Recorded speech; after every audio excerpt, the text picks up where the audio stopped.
us crazy for investing in crypto. But in a moment's time, roles will be reversed and everything will be flipped on its head. When you realize the implications and magnitude of what's happening in real time, you realize that we are at the forefront leading the charge of this revolution. May 17, 2023, Ripple buys crypto custody firm Medico for $250 million. But aren't they going through a lawsuit right now? Isn't that a little expensive?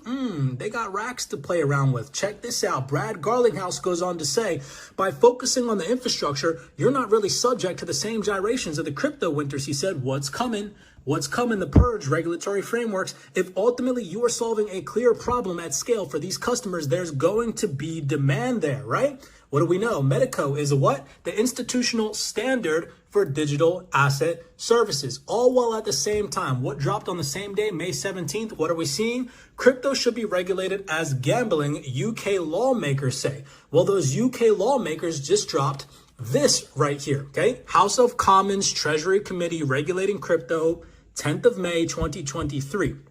Interestingly enough, scroll down here to the summary of this. It says so-called crypto assets span a wide and rapidly evolving range of digital instruments. Although market continues to be dominated by unbacked cryptocurrencies such as Bitcoin and Ether, that we do not consider to have any intrinsic value. Right? Then it goes on to say, innovative technologies have the potential to bring benefits to financial services and the wider economy. Some of these innovations may include distributed ledger technologies, such as those used in crypto assets. Would you believe me if I told you Ripple was involved in this fundamental right here, regulating crypto that just came out from UK lawmakers? Because guess what? They are. And what are they trying to tell you? Bitcoin and Ether has no intrinsic value. Who was a part of this? Susan Friedman, head of policy at Ripple. No other cryptocurrency company. Ripple. Why are they always at the forefront? Aren't they being sued by the SEC for selling unregistered securities while at the same time being part of a regulatory framework paperwork from the UK lawmakers telling you all right at the top of the page that Bitcoin and Ether have no intrinsic value? It's interesting to say the least. Again, wake up, ladies and gentlemen. Pay attention to detail. The whole entire infrastructure is about to flip. So telling where we're at and how much strategy has gone into this, right? We're just regular folks trying to figure out how we can raise our quality of life. And I'm going to tell you right now, through these digital assets, these digital assets give us the power to be sovereign in the financial space. Crypto Eddie did a video this morning with Brad Garlinghouse speaking to somebody at the Dubai summit that just passed. Listen to what he says. What I think will be next, and certainly something Ripple thinks about, we started with enterprise-based cross-border payments. We talk about there being four kind of primitive pieces to blockchain-based technologies: liquidity, compliance, liquidity, compliance, custody, and tokenization. And Ripple really aspires to be more than just that kind of liquidity and cross-border payments. I think you'd expect that we will expand into some of those other areas. Listen to the verbiage. Pay attention to the words. Either organically or through acquisition. And I think we'll look at, let's make acquisitions in markets that are friendly to these technologies. On the previous panel, you had representation from the UAE, you had representation from Switzerland. These are countries that are providing the clarity for entrepreneurs to invest, and that allows a company like Ripple that is larger. We have more than $1 billion of US dollars cash on our balance sheet. We want to deploy that to grow both to invest, and that allows a company like Ripple that is larger. We have more than $1 billion of US dollars cash on our balance sheet. We want to deploy that to grow both organically, internally, but also inorganically through acquisition. So let's kick off with something rather exciting. You have a pretty major announcement to make for us today. Well, so a couple of things, if you zoom out, Dubai and certainly the Middle East has been a major market for Ripple for years. We've had an office here, and we are now expanding our office here, more office space. We've been doing a lot of hiring here. And we're also announcing that our annual conference, something we call Swell, which brings together about 1,000 people, customers, analysts, etc. We're actually hosting it here in Dubai in November. So I think reflective of the environment here in the Middle East, and certainly here in Dubai specifically. And we are voting with our feet.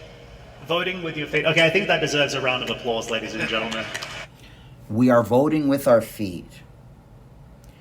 Now, if we take into consideration some of what the Riddlers, and I know some people don't like listening or following the Riddlers, but believe it or not, a lot of the information that came out of some of those Riddlers was spot on, and it was given to us way earlier. And unfortunately, a lot of the conspiracies were built around the riddles. But if you pay attention to one of the riddles that was said early on, nothing happens until something moves. Well, Brad Garlinghouse just told us that he's voting with his feet, which means they're moving to Dubai. And Dubai has an open regulatory framework that allows fintechs, financial institutions, to grow organically, okay? This is game changing. This is what we need to be paying attention to. Not all of the noise, the PayPays and the PPs. You know, listen, if we're going to do any kind of a meme coin, we're going to rock with Zoj because that's home team. I'm just saying. A brand new office coming to the DIFC, so thank you for the vote of confidence in the UAE and in DIFC. Look, Brad, I think Ripple really needs no introduction. Ripple has been one of the most innovative companies when it comes to cross-border payments, a real disruptor in the space. So what is working to build utility and what's not working, particularly here in the UAE? So I think one of the challenges I think exists for all of crypto is what are the real use cases where you're seeing utility. And we're in the middle of what arguably is one of the more aggressive kind of in the crypto speak, crypto winters.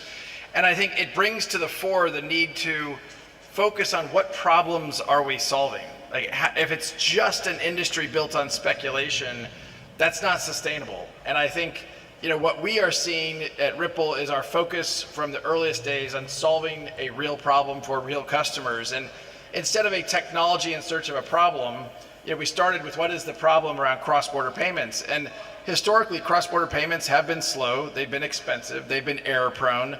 And what we're seeing here in the Middle East, and particularly in the UAE, if you go back 10, 20 years, the major financial capitals of the world tended to be, people would say London and New York and maybe Hong Kong, Singapore. And I think Dubai now is in that conversation because I think Dubai is being progressive about where the world's going in 10 or 20 years.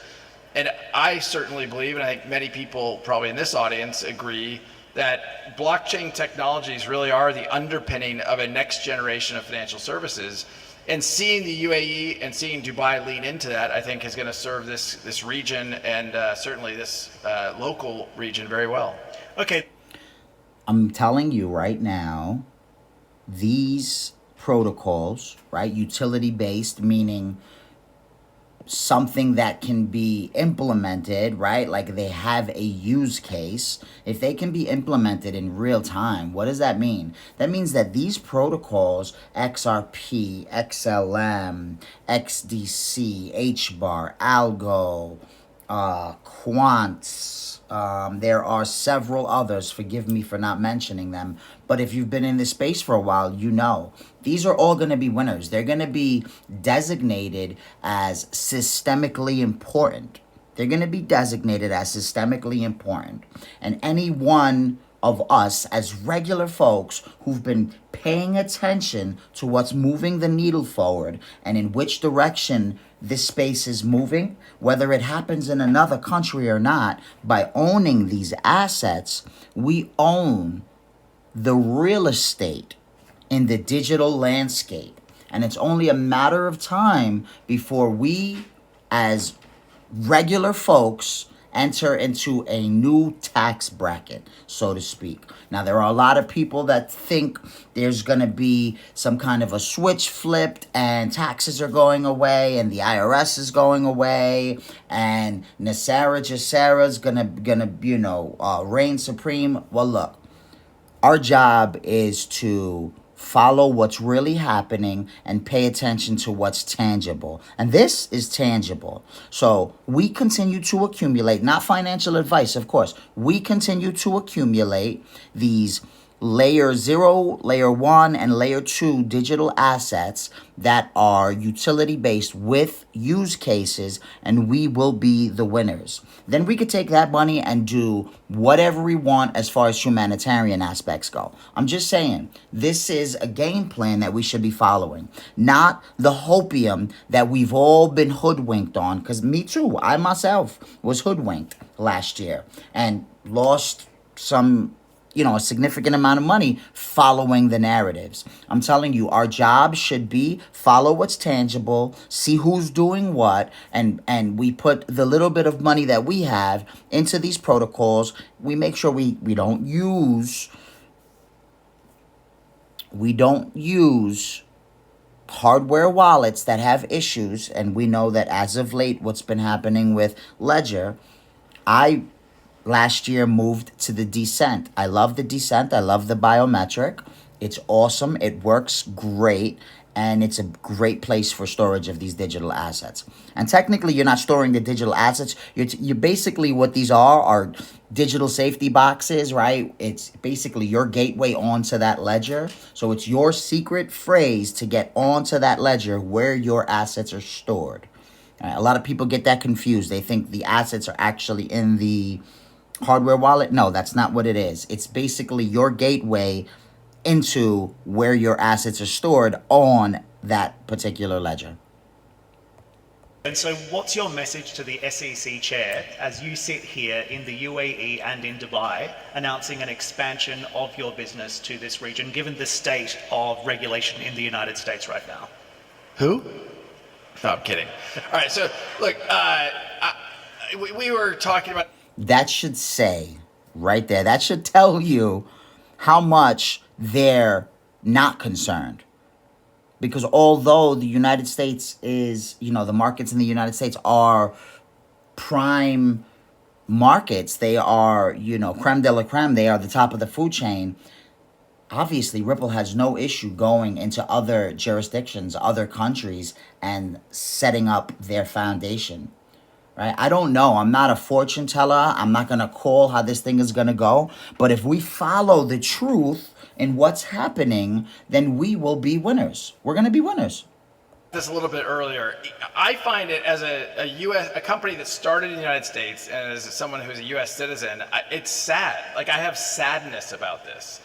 The U.S. is getting passed not just a little bit, but by a lot. And but the tough thing about this is, you have a country that I think has put politics ahead of policy. And that's such a deep thing for him to say. The United States has put politics in front of policy. And if you're part of the truther community, you know what's been going on, right? I mean, with every narrative, there's truth in everything, right? There's a little bit of truth in a lot of these different narratives that we've been following. But I say it again, I can't stress it enough. We just need to follow the tangible, follow what we can put our finger on and see what's happening, and not fall victim to those narratives anymore. I'm telling you, it's been devastating to some folks. They've put everything they have into some of this seized asset stuff. And it's sad. It is sad. It is sad. By the grace of God, I have a very unique situation where I'm going to be okay. We're going to bounce back. We already are somewhat. And so, that's all by the grace of God. Discernment is so essential in this space. I mean, in life in general, discernment is so essential to navigating what's going on here, because the deceptions are at an all-time high. They really are. They really are. So although this isn't financial advice, my guidance is to just continue to accumulate these assets, put them away, and follow the news. Not the mainstream news. You have to go into the websites and follow what each one of these companies are doing. Not the mainstream news. We have to stay away from that, because those stories are designed to evoke emotional responses out of us. We have to be much wiser than that and follow what's really going on. You know, that's not a good decision if you're trying to invest in the economy. You're seeing, you know, certainly here in the UAE with VARA, the Virtual Asset Regulatory Authority, certainly what's happened recently in Europe with MiCA. The United States is definitely stuck, and you know, Ripple, the case with the SEC, we will spend, the first time I've shared this publicly, by the time it's said and done, we will have spent $200 million Wow. defending ourselves against a lawsuit, which from its very beginning, people were like, this doesn't make a lot of sense. You have video footage of the chair of the SEC as a professor at MIT saying 75% of these digital assets are commodities. And now he says they're all securities because he's the head of the SEC and he's seeking power, and he's putting power ahead of sound policy to grow an economy in the United States. Blockchain technologies are being invested in and pursued in the entrepreneurship outside the United States. And one of the first pieces of advice I give entrepreneurs when they come and ask me, hey, I'm getting something started, I'll say, if I were you, I would not start in the United States. And I think there's a lot of US-based companies and even US public companies that would agree with that. So what would it take in the United States to provide you with some clear rules of the road and a regulatory framework that works? Well, I love that question because I think it starts with a clear understanding that I think the vast majority of people working in crypto and blockchain, they are good actors who want to stay within the rules of the road. But we need to know what the rules of the road are. And I think what you have seen, as I mentioned earlier, what you've seen here locally at the UAE level and certainly in Dubai is a clear understanding of here are the rules of the road. This is how these technologies might be unique and different.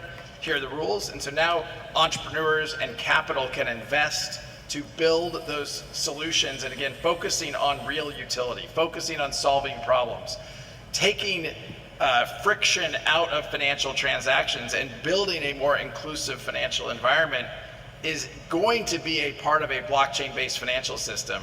But those rules of the road are critical. So I think, you know, we mentioned earlier the VARA here locally, and you know, you're now seeing Hong Kong lean in. Singapore has been a leader historically, for sure, and I think you're going to continue to see employment, you know, capital flow there, companies hiring there, entrepreneurs building new companies there. Just here at the Dubai FinTech Festival, I've talked to several entrepreneurs building and hiring here locally because those rules of the road are clear and they're published. I think it's critical. Let's talk about the SEC case. I know this is on everyone's minds. You have just revealed to us that you spent $200 million fighting that case. So what's the latest and how close are we to a resolution? Because the obvious issue here is that the SEC alleges that XRP should be classified as a security, but you argue otherwise. Well, I'll start with the second part of that question. You know, digital assets, I think, can be regulated differently, but again, we need clarity. So for a government regulator to, and even now, you know, the chair of the SEC won't say what ETH is. Well, the SEC previously had said ETH's not a security, well, it had been a security that had transitioned to not being a security because it's decentralized, which really isn't part of the law, but now they won't say the same thing. I'll start with, we just need clarity. With clarity comes, you know, the ability to move forward. So the case with Ripple was really a very nuanced legal question about, is our sales, Ripple's sales of XRP, sales of an unregistered security? The SEC would say yes. Our argument, of course, is it's being purchased by customers doing cross-border payments. It's a currency. Other parts of the US government have called it a currency, and so how could we have known that the SEC might later on view it as a security? Now, the status of the case, you know, we're 2.5 years in. It certainly has created headwinds in the US market, and we expect a decision sometime the next 3 to 6 months. It's at a district court in the United States, and the judge will make the decision when the judge wants to make a decision. We can't know for sure when that'll happen. But again, I will highlight, Ripple has grown remarkably in 2021 and 2022, despite the fact that we're not signing, for all intents and purposes, we're not signing any customers in the United States. 95% of our customers are non-US. I think I mentioned earlier, 20% are here regionally. And it's because it goes back to solving that real problem. You have a lot of remittances leaving the Middle East, going back to countries like India, and it's reducing those costs. It's making it more efficient for banks like Rackbank or Saab or Qatar National Bank. Like, these are major banks leaning into these new technologies because they see the benefits of those technologies. So we'll move on from the SEC case, but with regards to the business that you want to do in the region now, let's talk about what the growth profile and the trajectory looks like. How deep do you want to expand and integrate into this part of the world? Look, as I said earlier, I really do think that if we look out 10 or 20 years, Dubai will be viewed as one of the financial capitals of the globe. And when I say that, I think, okay, well, we want to reflect that in our growth as a company. When 95% of your customers are non-US, well, you want to hire more of your people non-US. Last year, in the face of a lot of layoffs in the crypto industry, Ripple hired 350 people. This year we won't hire as many, but they'll be largely non-US. So certainly the majority of our hiring in 2023 will be outside the United States, and primarily in London, Singapore, and Dubai, because that's where the customer growth is, because that's where the activity is, and frankly, because that's where the rules of the road are clear. We want to go where we're wanted, where governments are leaning into and rewarding and inviting that kind of friendly, hey, we want to collaborate with you. And I certainly have seen that here in Dubai for years, and that's why we started setting up an office here years ago. So how do you envision Ripple's technology and XRP to impact the global financial system over the next 5 to 10 years? Well, so first of all, I'll start by saying I think a lot of different parts of crypto are going to impact the financial system, not just what Ripple is doing, not just what XRP is doing. And just one other comment about the SEC lawsuit on that point.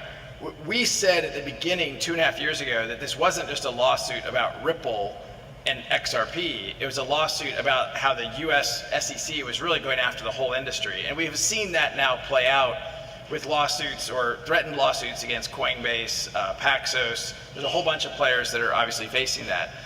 But I think if you go up level to address your question, the financial system has lots of intermediaries and it has lots of central counterparties, and blockchain-based technologies can reduce that friction. They can remove the central counterparty. If you're doing that, there's a couple benefits. Speed of transactions can go up, and the cost of transactions can go up. Now, it happens to be that the segment that Ripple is particularly focused on, cross-border payments, has been historically dominated by SWIFT, which also has a very high error rate, because if I'm sending a wire transfer and instead of Dan Murphy, I spell it with one letter wrong, and I'm sending that, it's going to get bounced back. If it's going through multiple correspondent banks along the way, that's going to take a lot of time. And I mean, literally, you'll hear horror stories of a wire transfer going missing. Rarely do they go missing forever. That's very, very rare. However, you can have an error, or 6% of all wire transfers are ending up bounced back. Imagine if 6% of every Google search just came back with a 404 error. We would not be using Google the way we do today, but it's a reflection of SWIFT was built 50 years ago, and it's a one-way messaging protocol. We can do the same thing with newer, really internet-based technologies. I kind of make the joke that we can stream video from the space station, but we can't move our own money efficiently between currencies and countries.